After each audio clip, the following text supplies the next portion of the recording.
আমরা সুপ্রিম কোর্টে সম্ভবত কালকে মুভ করে এটাকে একটা অর্ডার নেব আপন দ্য হাইকোর্ট যে তুমি pass an independent order in a matter. রিট্রায়ালের জন্য বলবেন আবার?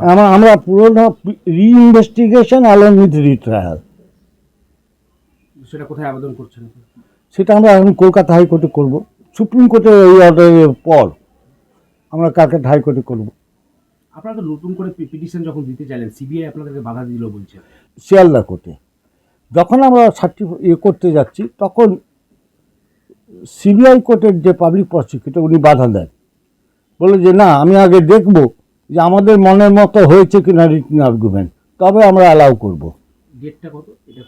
এটা তারিখটা কত? 15 জানুয়ারি। তখন আমি বললাম যে আমার I have got the fundamental right to submit my written argument. আমি কোর্টকে একটার পর একটা আইন দেখিয়ে করলাম। ওপেনলি কোর্ট বলে yes I accept this written argument. উনি রিটেন আর্গুমেন্ট আমার অ্যাকসেপ্ট করলেন। তারা কার নির্দেশে করছে, কিসের জন্য করছে, এর পিছনে ব্যাকগ্রাউন্ডটা কী সেটা আমরা জানি না। আরজি করে ধর্ষণ খুনের ঘটনায় এবার নতুন করে তদন্ত দাবি এবং একই সঙ্গে নতুন করে ট্রায়ালের দাবি। ইতিমধ্যেই পরিবারের আইনজীবীর সঙ্গে কথা বলেছেন অভয়ার মা বাবা। হাইকোর্টে আবেদনের প্রস্তুতি নেওয়া হচ্ছে। মালদায় গিয়ে ইতিমধ্যেই পরিবারের আইনজীবীর সঙ্গে অভয়ার মা বাবা তারা কথাও বলেছেন। নতুন করে তদন্ত শুরু এবং নতুন করে ট্রায়াল করার আবেদন জানাতে চাইছেন তারা। আগে শিয়ালদা কোর্টে পিটিশন ফাইলে বাধা দেয় সিবিআই। অভিযোগ অভয়ার পরিবারের আইনজীবীর। সিবিআই এর ভূমিকায় ফের ক্ষোভ প্রকাশ নিহত চিকিৎসকের পরিবারের।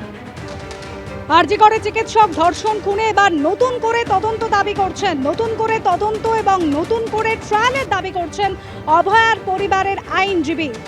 আবেদনের প্রস্তুতিও নেওয়া হচ্ছে, হাইকোর্টে আবেদনের প্রস্তুতি নেওয়া হচ্ছে।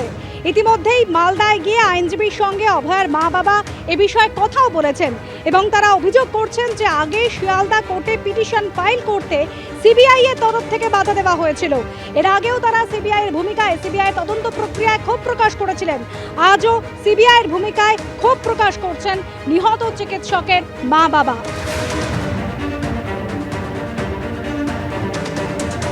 ইতিমধ্যেই নতুন করে তারা তদন্ত দাবি করছেন অভয়ার মা বাবা। হাইকোর্টের তারা আবেদনের প্রস্তুতিও নিচ্ছেন। পরিবারের তরফ থেকে আইনজীবীর সঙ্গে কথাও বলা হয়েছে। মালদায় গিয়ে একেবারে কিভাবে আইনিভাবে তারা এগোতে পারবেন, নতুন করে ট্রায়াল সম্ভব হয় সে বিষয়ে কথা বলেছেন। করুণাময় সিংহ আমাদের প্রতিনিধি এই মুহূর্তে রয়েছেন আমাদের সঙ্গে টেলিফোন লাইনে। করুণাময়, ইতিমধ্যে হাইকোর্টে নতুন করে আবেদনের প্রস্তুতি নিচ্ছেন চিকিৎসকের মা বাবা। নিহত চিকিৎসকের পরিবারের আইনজীবীর সঙ্গে তারা কথাও বলেছেন। কি কথা হলো, কিভাবে তারা আইনি পথে এগোবেন ভাবছেন? দেখো কিভাবে আইনি পথে এগোবেন তারা, সেই কারণেই কিন্তু তারা আজ মালদায় এসেছিলেন তাদের আইনজীবী তরিত ওঝার সাথে কথা বলতে। দীর্ঘক্ষণ সেখানে তারা ছিলেন এবং সেখানে কথা হয় যেটা যে পরবর্তী পদক্ষেপ কি হবে। সুপ্রিম কোর্ট থেকে মূলত তারা যেটা চাইছেন যে সুপ্রিম কোর্ট থেকে একটা নির্দেশ নিয়ে আসতে যেটা হাইকোর্টে তারা যাতে মুভ করতে পারেন এবং হাইকোর্টের তত্ত্বাবধানে তারা এগোতে চাইছেন। পাশাপাশি এই যে কেস, যে ঘটনায় সঞ্জয় রায়কে অভিযুক্ত করা হয়েছে, তারা মনে করছেন যে এই ঘটনায় কেবলমাত্র সঞ্জয় রায় নন, আরও অনেকে যুক্ত রয়েছে। সেই কারণে এই কেসটা নতুন করে ইনভেস্টিগেশনের প্রয়োজন রয়েছে। সেই বিষয়ে শিয়ালদা আদালতে তারা পুনরায় যাতে এই কেসটা রিইনভেস্টিগেশন শুরু হয় সেই বিষয়ে আবেদন করবেন। সেই সব আলোচনার জন্যই আজকে তারা মালদায় এসেছিলেন। অনুসুয়া, ধন্যবাদ করুণাময়।